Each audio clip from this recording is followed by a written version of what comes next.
Ladies and gentlemen, may I crave your attention for a few moments? Moments well spent, my friends, to show you something, a phenomenon, the like of which you may travel the old world over and never see again. In London, in the 1880s, a strange, misshapen figure appeared in a small carnival sideshow. The Elephant Man, a grotesque freak of human nature. And yet, he started out in life just like you and me. But one day, while visiting a travelling circus, his poor mother, a fine, delicate creature, 6 months with child, was terrified by a pachyderm. A elephant to you, sir. The consequence of this overwhelming misfortune I'm about to show you now. Don't let this wonderful educational opportunity pass you by. Would you kindly step this way, ladies and gentlemen? Thank you. Who was the Elephant Man, and what caused his grotesque appearance?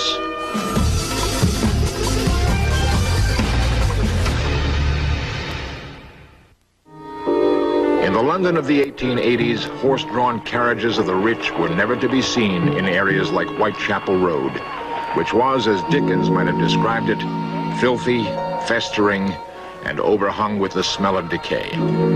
Tottering rows of blighted housing, an abundance of unwashed children, where the only escape was to be found in a bottle. Although the finest hospital in London was in this area, there were still large gaps in medical knowledge. Poverty-bred diseases rarely surprised the doctors of London Hospital. John Merrick's case came to the attention of Dr. Frederick Treves, later the physician of Edward VII. His account of the Merrick case is a classic in medical literature. The words are taken from his actual notes. I first saw John Merrick, or the Elephant Man, as it became known, in November of 1884. One of my junior house surgeons had seen an exhibition of freaks in a disused warehouse off the Whitechapel Road, very near the London Hospital where I worked. The afternoon I went, I found the exhibition temporarily closed. I asked who the proprietor was and where I might find him. I sought him out, and we struck a bargain. He would give me a private showing for the payment of 1 shilling. We went into the warehouse, which was very cold, very dank. We went through numerous passages, up many stairs.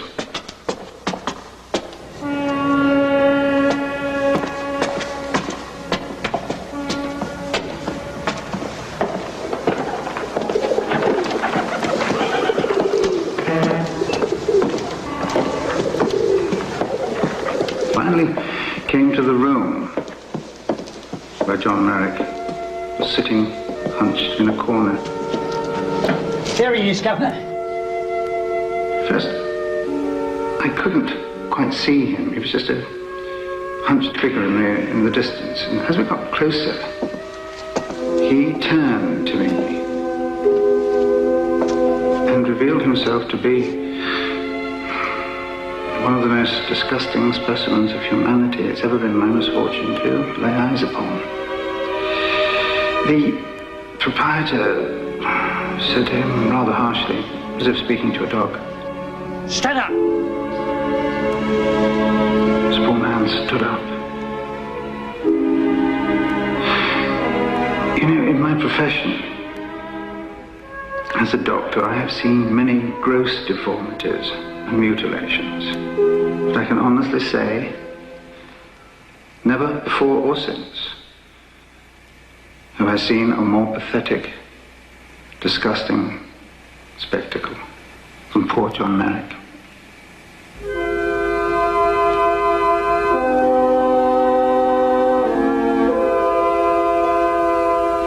This is the skeleton of The curator of the London Medical Museum, Percy Nunn, discusses the actual skeleton of John Merrick. the fact that he had this terrifically grotesque appearance caused by the multiple growth of both bony tissue and also of the skin. Although he seems to be short in stature, this was attributed to the fact that he did have a scoliosis or curvature of the spine which reduced his height by at least 6 inches. And also the pelvic basin is twisted in such a manner that he became quite a cripple. He has this growth of bone on the head and down the right-hand side of the skeleton.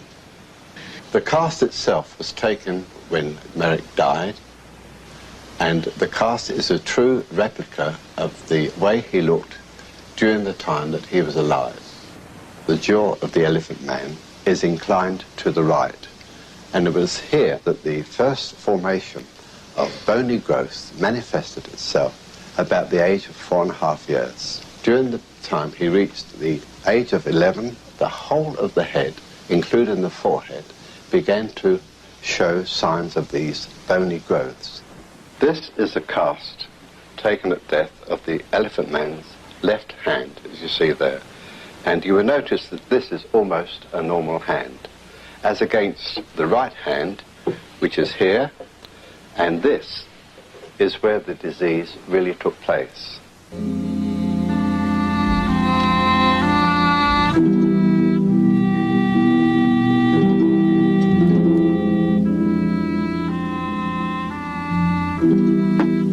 The right foot, which I have here, was also grossly deformed. Dr. Treves recalls the disquieting effect John Merrick had on him.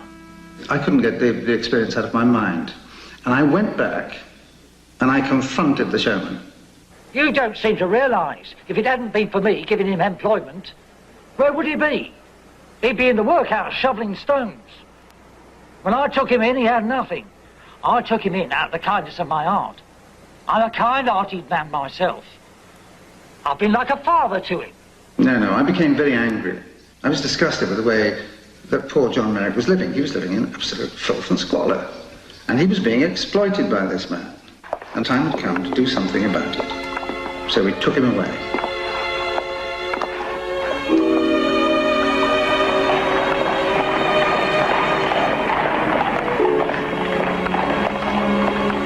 I decided after a while that the best course would be for me to provide John Merrick with a home of sorts and some sort of security. It wasn't altogether altruistic decision. I, as an anatomist, wanted to study him from a medical point of view.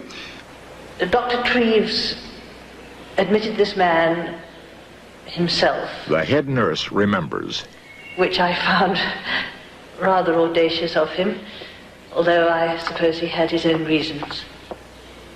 And initially I felt rather annoyed, well, very annoyed in fact, because in fact it was irregular, most irregular. We have very strict rules here, made for very good reasons. One of our main rules is that we do not admit incurables. We just simply cannot afford the beds, nor our nurses' precious time. We have many casualties here. We have industrial accidents. We have to have a certain number of beds always vacant. We provided him with a room in the London hospital, and he lived there, I think, in relative peace until he died. When I saw the face for the first time, that's something I would rather forget, and I put it to the back of my mind because I was almost physically sick. And as a trained and experienced nurse, one is not proud of that. One has seen accidents, one has seen terrible sights. But this was something quite indescribable. One could not help being deeply affected by this case, this particular case, because here was a man we could have turned away. And here was someone that indeed we could help. He was incurable, but that doesn't mean to say you can't help people. John Merrick lived for 3 years at the London hospital. Dr. Treves visited him often, constantly bringing books which opened up a magic world of make-believe to his patient, who began to construct miniatures which he proudly presented to visitors. he must have had the most horrific mental troubles to bear, knowing what he looked like. I believe that his coming into our hospital helped not only himself, but all those around us. It widened our own experience. It certainly widened mine. And in the end, I felt rather ashamed of my initial reaction.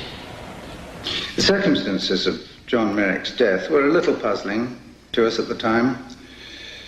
You see, John Merrick, because of the size of his head, had to sleep sitting up with his head resting on his knees.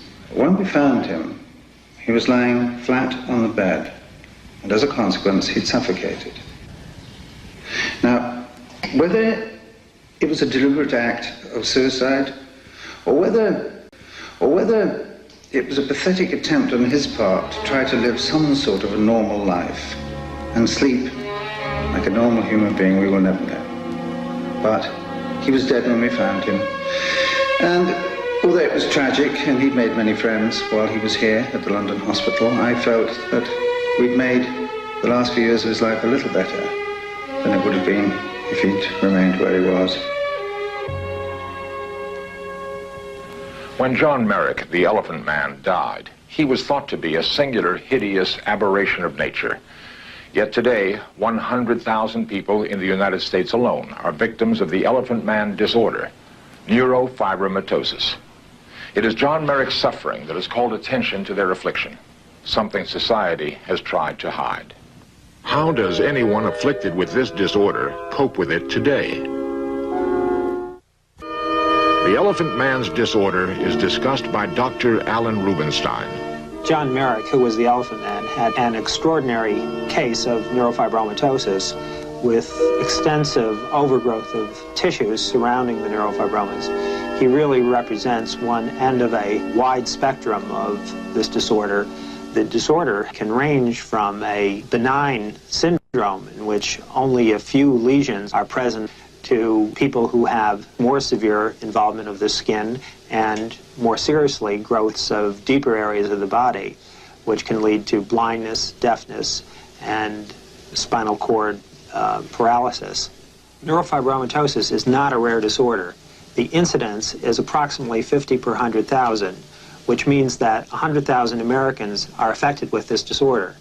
That makes it as common as muscular dystrophy or multiple sclerosis or other diseases which many people have heard of. I started to get panicked when I was about in my 20s, late 20s, and I suddenly realized that something wasn't quite right. Irene Smith has additional symptoms. Ptosis. And then I started to get falling about, losing my sense of balance. They x-rayed my head, and they said I've got one growing on the 8th cranial nerve at the head, which is obviously going to throw me off my balance, and there's also one in my right ear, and that would also help me to lose my sense of balance. I never know I'm going to fall. I can be standing on the curb, go to take a step forward, and I'm flat on my face. When you go into a dress shop, you don't want the assistant in the cubicle with you. Say, no thank you, I can manage on my own, because you feel very embarrassed in case they think their dresses might be contaminated or something like that.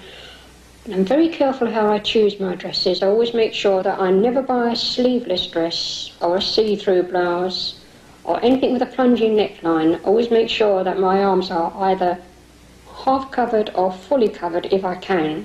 It's not always possible to get the clothes that you want, and I don't make my own clothes. Otherwise I would always we go around dressed like a nun. Just because that's how you feel, that you want to cover yourself up as much as possible.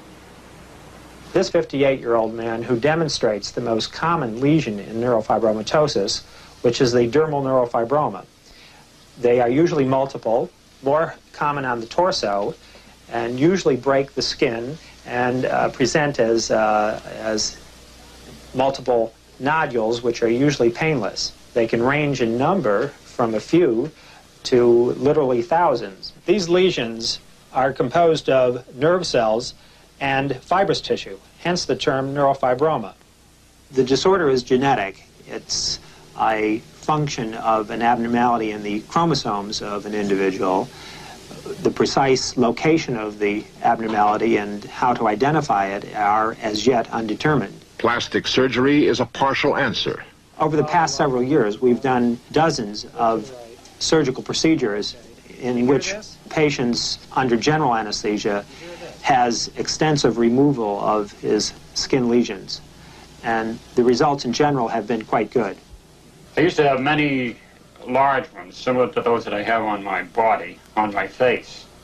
And the foundation had a doctor, Simon, a plastic surgeon, and he removed them, and it really picked me up a lot, changed my attitude a lot. As a social worker, my primary concern is the impact Penny Schwartz, Mount Sinai Hospital, New York. of a genetic neurological disorder on patients' and families' lives. And one of the things that the NF Patient Family Group tries to do is to provide an atmosphere to talk about how they feel. Do people ever say nasty things to you? No, nobody has ever said anything nasty to me, but I do know and that people just are continually staring, and eventually, if the stare lasts for more than 5 or 10 seconds, you eventually do feel extremely self-conscious. I always had a very large, big red, floppy tumor on my left shoulder that I had had since birth, and as I was growing older, the tumor itself developed and grew. And to that point, I was very self-conscious about it. And when I used to go to the beach or any other place like that during the summer, where you could indeed go topless, I would always be very conscious of that and wear a very dark shirt so that the tumor would not show through. My main area of frustration and concern is lack of knowledge on the part of physicians. I've known for some time what I have, but the physicians with whom I spoke and my family history all seemed to indicate that it was nothing more than neurofibromas. It wasn't until our 2 sons were born that I realized it was much more. One doctor said to me, it's no big deal. I look at my son, he has tumors, and I feel so helpless, not being able to do anything. And at one point I was getting upset over watching these tumors come out and not knowing how many or where they're going to hit. Now I pray that they don't hit in the vital areas. It is totally unpredictable. He has his years ahead of him where he has his puberty, he has his 20s to go through, his 30s. Nobody can tell me. And I can sit back and say, dear God, help me. There's nothing you can do. When the Elephant Man was playing in town, someone looked at me, a young boy, and looked at his friend and said, there's Mrs. Merrick. All of us know how important touch is. When people touch you, like that, how does it feel? Does it hurt physically sometimes? Yes, it hurts when they touch me. It depends where they touch me or how hard they touch me, it hurts. Sometimes I want to hug somebody, but looking like I am, I'm afraid to because I don't know how they will react. What are you afraid will happen, Porter? They will be repulsed. I've had people look at me and back away in horror. It might not only be that they may feel repulsed, but they might feel that it's contagious, but it's not. Like when we have a social gathering and people come in and they kiss each other, like I always kind of wait for them to approach me first. And if I see them approach me, then I can already tell the sign if they're going to approach me. If they don't, I just give them a smile and not make them feel uncomfortable. I have a different perspective. I'm a parent. I don't have NF myself. But as I was listening to you and to Porter and to June before, and especially to June before, I had another thought. And it was that all of us, my daughter and you and June and Porter, are bigger than NF. And that's not the same thing as saying that it's nothing much. It is a great deal. But I know that if I give in to the anxiety, I could not live a contributing, happy life, and my daughter can't either. And so you have to go beyond that. My daughter is more than her neurofibromatosis. All of us are. And the fact that we are here and functioning and working shows this. The legacy of the Elephant Man. The tragic life of the Elephant Man has attracted the attention of the world to his disorder. The importance of research on neurofibromatosis extends far beyond the fact that 100,000 people have this disorder. The incidence of mental retardation, epilepsy, and cancer three very common health problems in the United States are much higher in people with neurofibromatosis than in the normal population. Research on the mechanisms by which neurofibromatosis produces these problems may very well lead to clues about these other major health problems. The first purpose is to provide information. Joan Rudd is president of the National Neurofibromatosis Foundation. In the 100 years since Dr. von Recklinghausen first described neurofibromatosis, scant little has been learned about the disorder. Whatever progress, whatever information was learned about neurological diseases in general, there was no way for communication to be promoted internationally readily. The foundation seems to have filled that need. Doctors from all over the country and all over the world in all specialties have a structure within which to communicate. For information concerning neurofibromatosis, write NF, 180 Riverside Drive, New York, New York, 10024.